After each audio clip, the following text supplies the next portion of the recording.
As long as I can think, I was convinced of two very simple facts. First, there is no Europe without European Jews.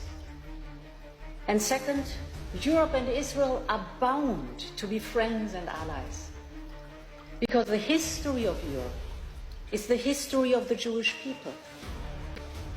Europe is the values of the Talmud, the Jewish sense of personal responsibility, of justice, and of solidarity. Ce spune în cartea sacră iudaică, Talmudul, despre noi ăștia, matale, ăia care apără creștinismul? Evreii sunt singure ființe umane. Asta este legea lui Iahve. Celelalte națiuni ale lumii nu au esență umană, ci una bestială. Volumul Baba Necea, 14:6. Să ucide un străin este totdeauna cu a ucide o fiară sălbatică. Chiar și cei mai buni dintre străini trebuie omorâți. Să nu salvezi un străin chiar dacă ar fi în primejdie de moarte, să nu ai milă de străini. Deci este vorba de o religie rasistă care a fost falsificată să pară mondialistă, dar este o religie profund rasistă. Iată ce mai spune despre noi. Iahve a conceput pe străini, adică pe noi, pe arieni, pe mongoloizi, pe africani, i-a conceput pe străini de formă umanoidă pentru ca izraeliții să nu fie nevoie să fie slujiți de animale.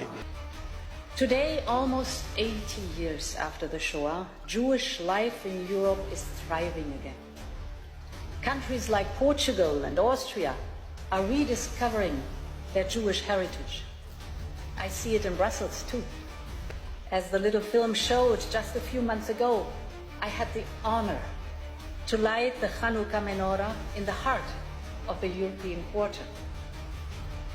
What an experience. And this is why I have put the fight against anti-Semitism and fostering Jewish life in Europe at the core of the European Commission's agenda. Our democracy flourishes if Jewish life in Europe flourishes too. Throughout the centuries, the Jewish people have been a light unto the nations, and they shall be a light unto Europe for many centuries ahead. Aceasta este capitala statului evresc numit România, da? Care s-a înregistrat ca și corporație din 1990, da? După ce l-au mierlit pe Nicușor, nu Nicușor ăsta, Nicușor celălalt, ăla al nostru, care a făcut România mare, da? Care a făcut România independentă, pac, s-a făcut statul Israel. Israelian România, pardon. N-avem nimic cu evreii, sunt și ei oameni ca și noi. Îi iubim, că noi suntem neam ospitalier așa. Pe toți am primit cu pâine și cu sare. Dar vor să ne ia și furculița și cuțitul acum. Nu știu, stau și mă întreb. Pentru că am văzut și imediat după alegeri, pac, steagul israelian pe Casa Poporului acolo. Primul imn care s-a cântat, nu cel al României, cel al Israelului. Păi nu știu ce să zic. Mai gândiți și voi. Dar nu ca în pandemie, ăștia.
Ia uite.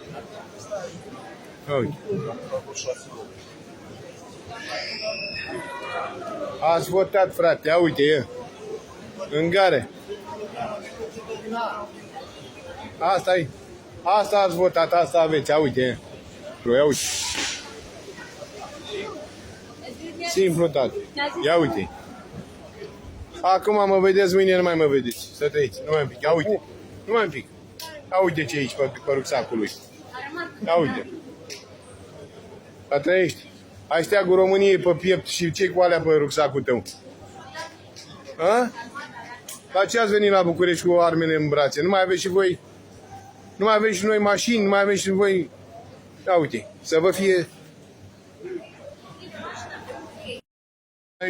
Unitatea evreiască din Moldova cere retragerea din școli a controversatului manual de istorie a românilor, în care este justificat regimul Antonescu și sunt revizuite rezultatele celui de-al doilea război mondial. Organizația este pregătită să dea în judecată Ministerul Educației în caz de refuz. Moetzet Yesha, in conjunction with My Israel, has arranged an instruction day for wiki editors. The goal of the day is to teach people how to edit in Wikipedia, which is the #1 source of information today in the world. As a way of example, if someone searches the Gaza flotilla, we want to be there. We want to be the guys who influence what is written there, how it's written, and to ensure that it's balanced and Zionist in nature. I came here to learn more about how we as Israelis and as Jews can defend Israel online, on the internet, and particularly in Wikipedia in this case. Wikipedia is a bit of a complex system and it's sometimes hard to figure out the rules. I've personally tried to edit things in Wikipedia that were against Israel, small things, and my changes were erased or undone, and I didn't understand why. And I think that this kind of knowledge is important for anyone who wants to be active in defending Israel on the internet, so that we can go and we can see the information and we can say this isn't quite right, it's showing one side of the story, and I have the power and the right to change that. And in general, it's so important for us to be online, working to defend ourselves and to prove to the world and to ourselves that we are just and we are right.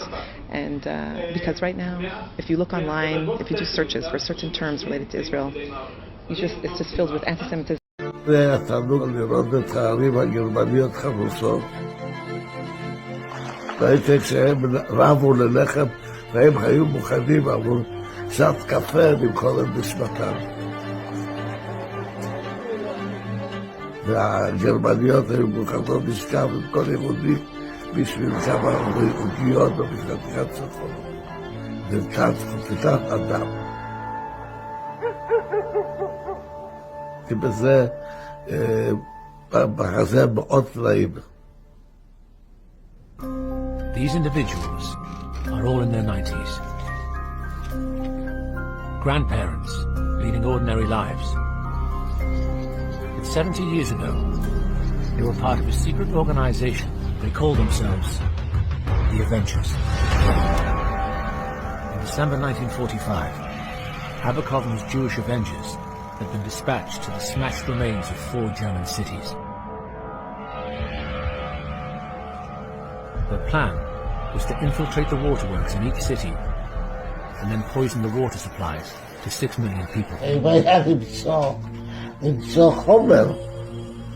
למצוא חומר שאתה יכול להכניס אותו, שלא יהיה לו לא ריח ולא טעם, ורק שיעמיד אנשים, זה לא פשוט.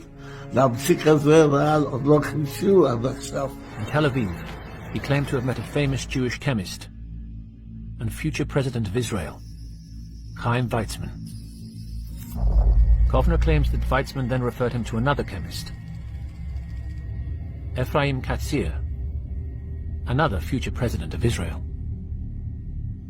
אני דיברתי אישית עם אח של קציר, והוא אישר לי באוזניי שהוא כאסיסטנט קטן צעיר עזר לאחיו לעשות את החומר. Kovner had his poison.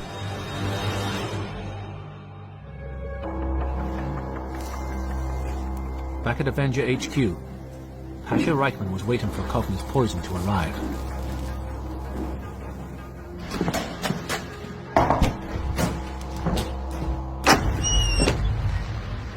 Instead, he received a message. Kovna had been arrested and the poison thrown into the sea. When news reached them that it was all over after all the effort that they put into it and after all the hopes that they pinned on it, my father, like everybody else, is devastated. No, Rabshi. Hilsina talaga ako malayam. Yung kumabidano.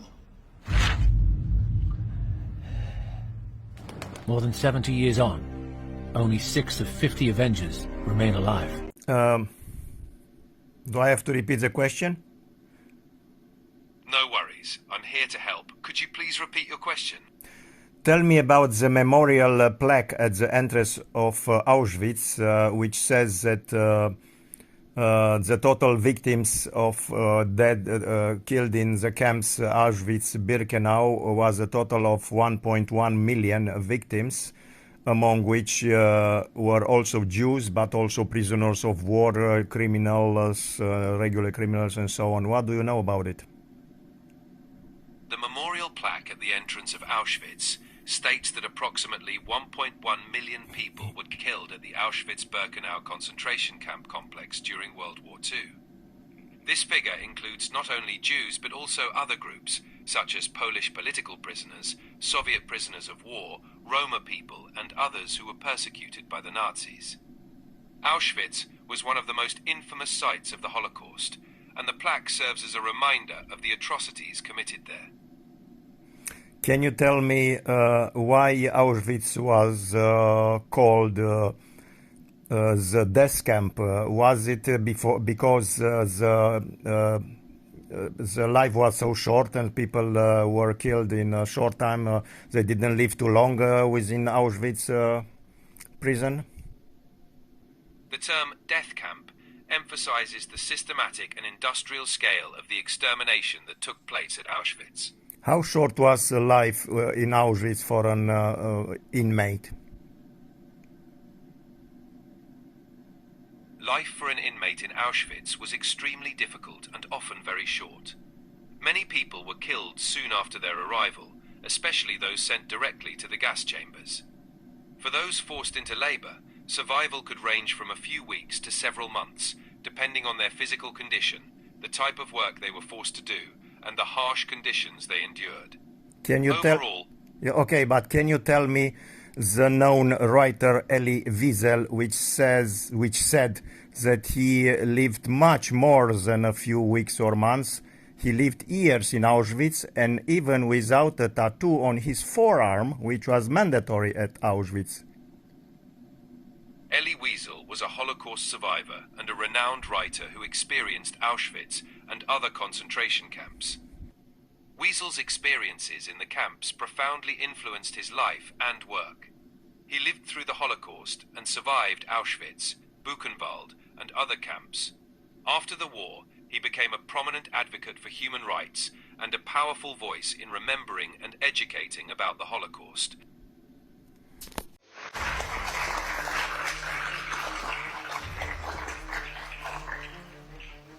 As long as I can think, I was convinced of two very simple facts. First, there is no Europe without European Jews. And second, Europe and Israel are bound to be friends and allies. Because the history of Europe is the history of the Jewish people. You have 6 billion idol worshippers who makes God angry every second of their life. Indian, Chinese, Japanese, Tibet, Nepal, Thailand, so many. India alone is 500 million. China is 2 billion. So many, 2 billion Christians, which are idol worshippers. Between Chinese, Hindus, Buddhists, and Christian, at least 6.5 billion people are idol worshippers that according to the Torah do not have the right to live. Idol worshipper goy, it's death penalty. Not only Jews. even a goy who bow down to an idol, who believe in JC, deserve death penalty. Europe is the values of the Talmud, the Jewish sense of personal responsibility, of justice, and of solidarity. Pacientul care l-aveam, zis pacientul care trebuia să-l lichidez, îi dăteam eu mâncare lui ăla. Îi dăteam... Eu căutam să-l termin cât se poate. Adică nu trebuia să-l ținem 2 zile. 24 de ore să-i facem ce-i facem. L-aducea 11 noapte, cel târziu 11 noapte, era venit. Tot a doua zi la 11 noapte pleca de acolo, dar pleca rece. Și venea cald și pleca rece. Așa se întâmpla. Încă și mă întreba de multe ori, Nicolau, câte căpățâni ai făcut luna asta? Câte căpățâni ai făcut luna asta? Adică să-i dau un raport. Nu mai știu minte. Deci făceai 2, una pe noapte și o pățână. Interesul ăsta era în 50, să scurtăm intelectualii, știți? Era lupta de clasă. Lupta de clasă trebuia asta, eliminat toți filfizonii, așa le spunea, filfizonii care au făcut studii la Paris. Fie că a făcut, fie că n-a făcut, mie l-a aruncat pe gât că a făcut studii la Paris. Poate că a făcut studii la Iași sau Cluj, Timișoara sau București, dar era spus că a făcut la Paris. Știți? Nu priveam cu oi buni pe ăștia. Și trebuia să-i lichidați. Da, să lichida. Așa în cartea, în lexiconul negru, dicționarul cu torționare, spune așa la dumneavoastră, la Xanderă Franț. Ca torționar a aplicat victimilor lui următoarele metode de tortură. Strivirea degetelor cu ușa, da, bătaia la testicole. Nu puteam, cu unii nu ne puteam lupta, nu vrea să bage și eram doi înși, adică securistul și cu mine. Și nu puteam, decât când îl învingeam prea, era unii mai veneau mâncați mai în forță și am spus să nu vină mâncați, că nu puteam să rezistăm la ei, știi? Și ne trimitea epuizați. Da. Venea, de exemplu, ne mâncați 7-8 zile, 10 zile cât îi ținea nemâncați, că se cunoștea că era, nu se mai putea ținea, să clătina pe picioare. Îi puneam repede mâna și strângeam după putere la ușă. Dar nu era asta. Era o satisfacție la noi să-i batem la testicule, că ne-a dat o lecție, o femeie. O femeie ne-a dat. Nu i-am reținut minte. O femeie v-a dat ce idee asta? Ideea, da, de la o femeie a venit ea îi bătea, să zice că îi bătea cu creionul. Eu am făcut o nuielușă. Era un pom în spital și mi-am făcut o nuielușă de vreo 50 de centimetri, așa, o nuielușă de grosimea unui pix, știți? Și cu aia îi băteam.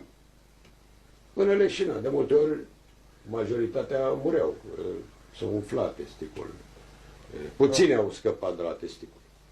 Puțini, dar nu scăpa neterminat. Nu scăpa neterminat.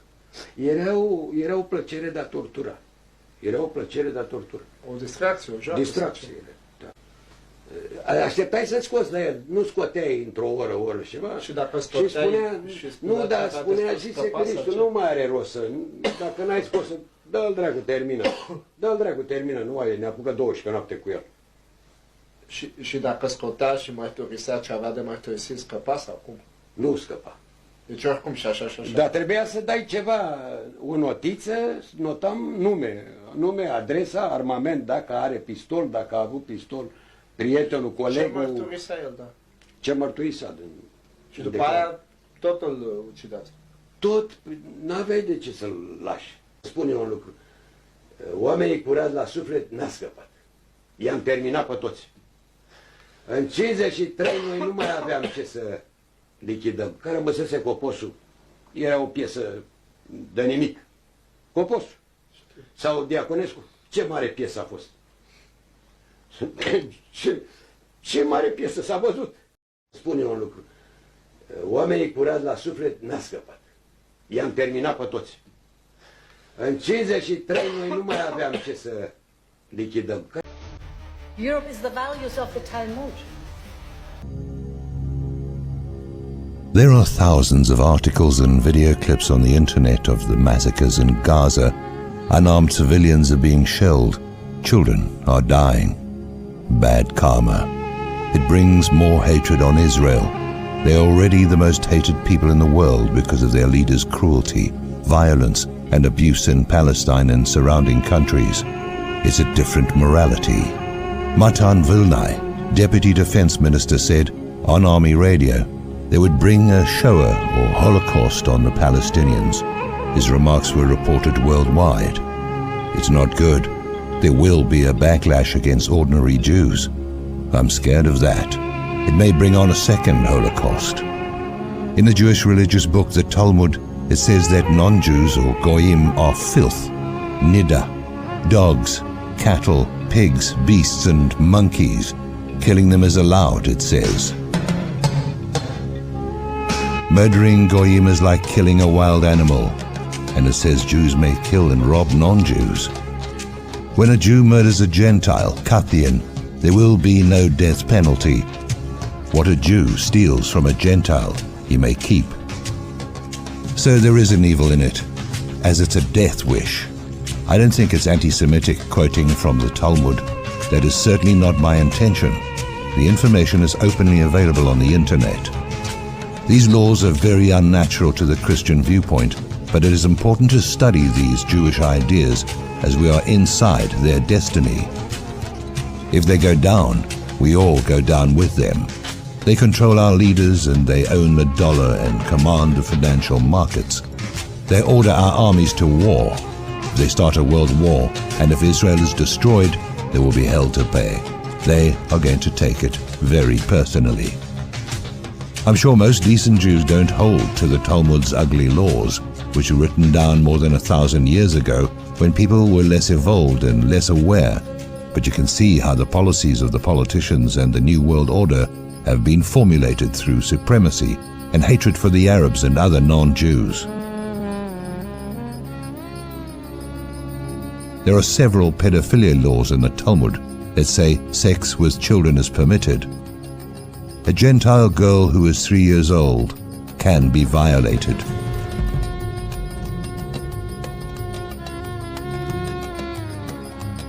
Sexual intercourse with a little girl is permitted if she is 3 years of age. When I read this, it rattled me for days. I was shocked. But it might explain the pedophilia epidemic in Hollywood and the UK, as the people in power there believe penetrating a small boy or girl of just 3 years old is condoned by God.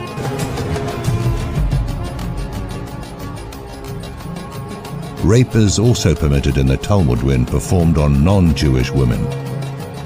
And there is a very suspicious law in the Talmud which says, to communicate anything to a goy about our religious relations would be equal to the killing of all Jews. For if they knew what we teach about them, they would kill us openly. So that sets up the second Holocaust. You can see the danger. The contents of the Talmud are supposed to be kept secret, but there are hundreds of thousands of pages on the internet, so everyone can study them and learn about the laws of the Jewish people. You are not allowed to hate the Jews or harm them just because they may hate us non-Jews. Love is the only way through, no matter how demonic things get. The Talmud says, the highest form of wisdom is kindness, so there is always hope. The driving force behind the New World Order, a Zionist ideal, is thought to be this law. Jehovah created the non-Jew in human form so that the Jew would not have to be served by beasts. The non-Jew is consequently an animal in human form and commanded to serve the Jew day and night.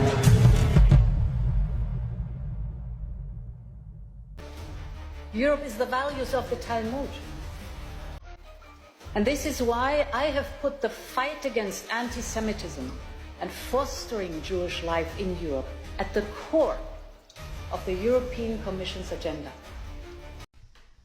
I went to the public library, found the volumes of the Babylonian Talmud that they had there, opened them up, and found this irrefutable, undeniable proof that the Talmud, the Jewish holy book, condones and encourages pedophilia. Kethaboth 11b says, when a grown-up man has intercourse with a little girl, it is nothing, for when the girl is less than this, it is as if one puts the finger into the eye. Sanhedrin 55b says, come and hear, a maiden aged 3 years and a day may be acquired in marriage by coition, and if her deceased husband's brother cohabits with her, she becomes his. Sanhedrin 69a says, a maiden aged 3 years and a day may be acquired in marriage by coition. Coition means sexual intercourse. Yebamot 60b says, a proselyte who is under the age of 3 years and 1 day is permitted to marry a priest, for it is said, but all the women children that have not known man by lying with him keep alive for yourselves. So there you have it. You can go to the library and do the same thing I did. The real question is, though, what are you going to do about it?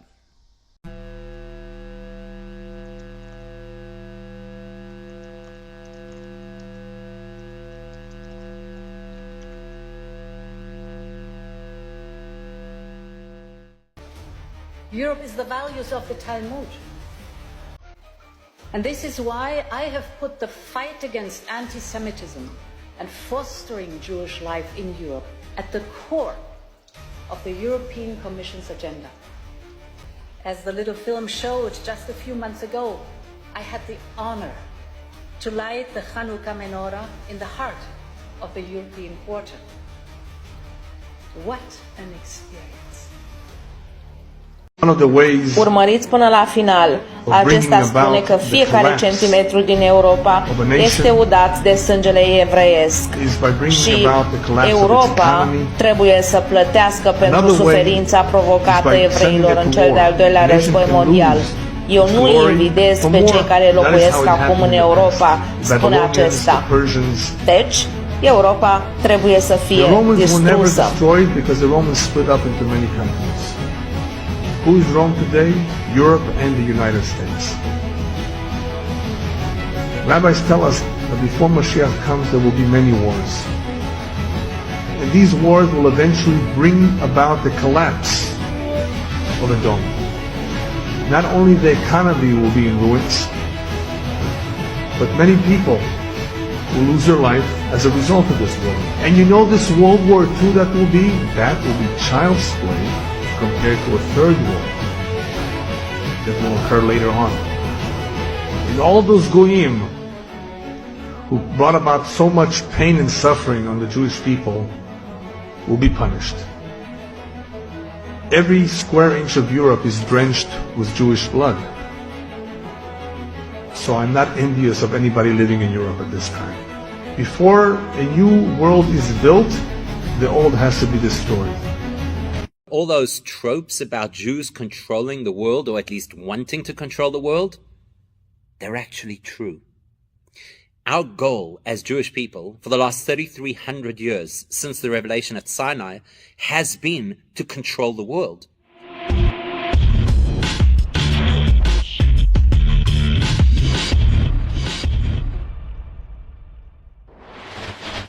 רגע, מה שאני לא מבין, שזה כל הגויים הם איך קוראים? תקשיב שנייה, אדוני. בהמות. אני יכול להגיד לך משהו? אם אין להם ציווי. אדם, שנייה, אדם זה על שם הדמה לעליון. אדם זה כביכול הדמה לאלוקים. אוקיי? זה פירוש אדם. אנחנו הפכנו את זה, זאת אומרת העם הפך את זה. והאדם, בן אדם, כמו אתה בן אדם, אתה צריך להתנהג כמו בן אדם. אבל בעיקרון זה על שם עליון. אדם זה הדמה לעליון, וכיוון שאנחנו בנים של אלוקים, אז הוא קרא לנו בני אדם. עכשיו, הגויים מה שהם, כן? אלוקים עשה אותם בשביל שיעשו פה... בשביל לשרת את היהודים.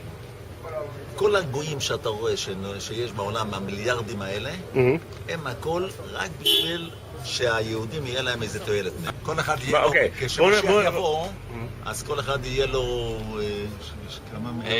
אלפים עבדים. 2,800 עבדים. בינתיים, המשיח לא כאן, אז איך הם משרתים אותנו? הם בונים לנו רכבים, בסדר, לא יודעים. דירות, בניינים, למי הם בונים את זה? לנו. משרתים את היהודים. 6 billion idol worshippers who makes God angry every second of their life. Indian, Chinese, Japanese, Tibet, Nepal, Thailand. So many. India alone is 500 million. China is 2 billion. So many. 2 billion Christians, which are idol worshippers. Between Chinese, Hindus, Buddhists, and Christian, at least 6.5 billion people are idol worshippers that according to the Torah do not have the right to live.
Anti-Semites like to say that Jews control the world. Our influence is beyond any type of rational understanding. Ăștia sunt politicienii români. În loc să vedem în bisericile românești, îi vedem în sinagogi. Prin asta deducem și înțelegem că ei nu reprezintă România. Ei reprezintă pe altcineva.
marilor personalități ale istoriei noastre naționale, zacuitate și degradate în spatele clădirii Muzeului Țării Crișurilor. Aceste busturi, simboluri ale eroilor care au luptat pentru țara noastră, sunt acum acoperite de mucegai. Pe lângă acestea, un al 28-lea bust stă ascuns în beciul clădirii, toate fiind lăsate deoparte, uitate și abandonate, într-o mărturie a nepăsării față de istoria proprie.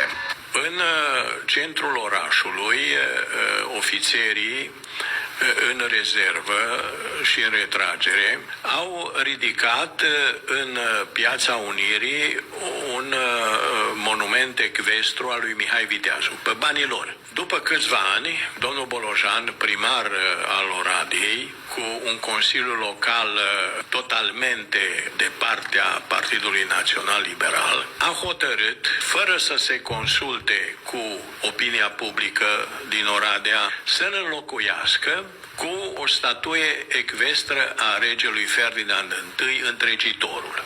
Mulți au fost necunoscători de istorie și au spus că n-are nimic de a face Mihai Viteazu cu Oradea. Total greșit.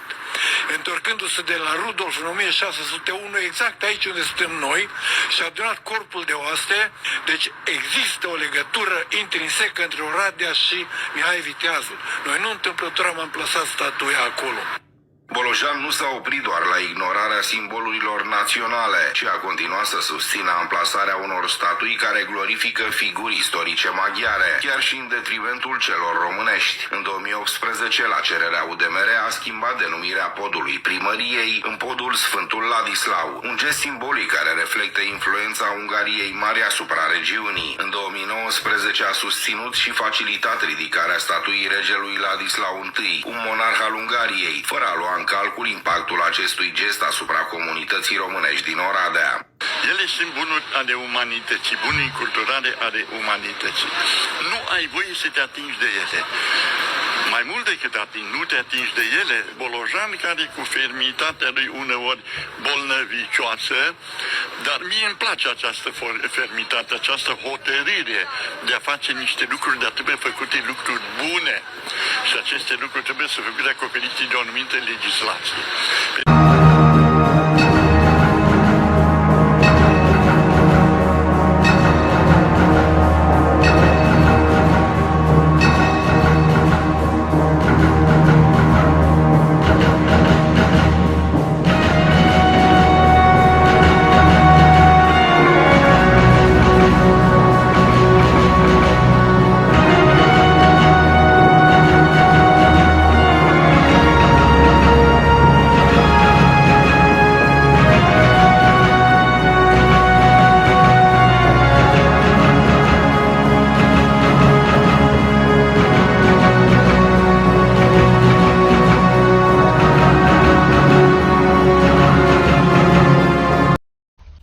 Anti-Semitism has not disappeared. It still poisons our societies.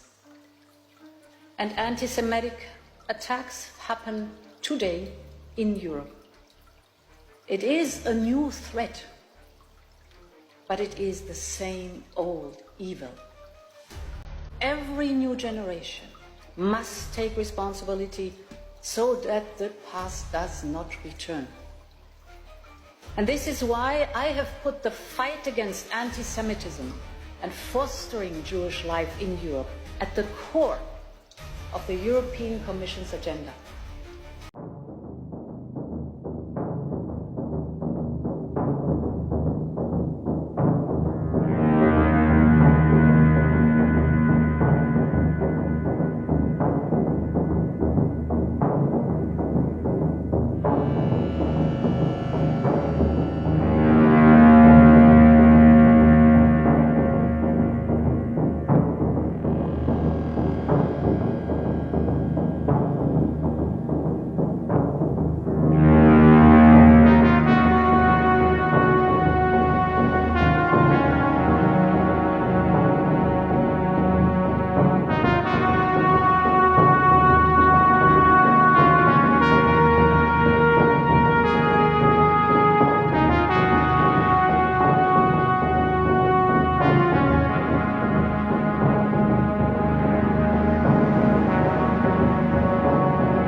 We are joined right now by Shulamit Aloni. She is in our Firehouse studio. She is a former member of the Knesset, former head of the Meretz party. She has long been an outspoken opponent of the Sharon government. Welcome to Democracy Now! Often when there is dissent expressed in the United States against policies of the Israeli government, people here are called anti-Semitic. What is your response to that as an Israeli Jew? Well, it's a trick. We always use it. When from Europe somebody is criticizing Israel, then we bring up the Holocaust. When in this country people are criticizing Israel, then they are anti-Semitic. And the organization is strong and has a lot of money, and the ties between Israel and the American Jewish establishment are very strong, and they are strong in this country, as you know. And it's very easy to blame people who criticize certain acts of the Israeli government as anti-Semitics, and to bring up the Holocaust and the suffering of the Jewish people, and that justify everything we do to the Palestinians. How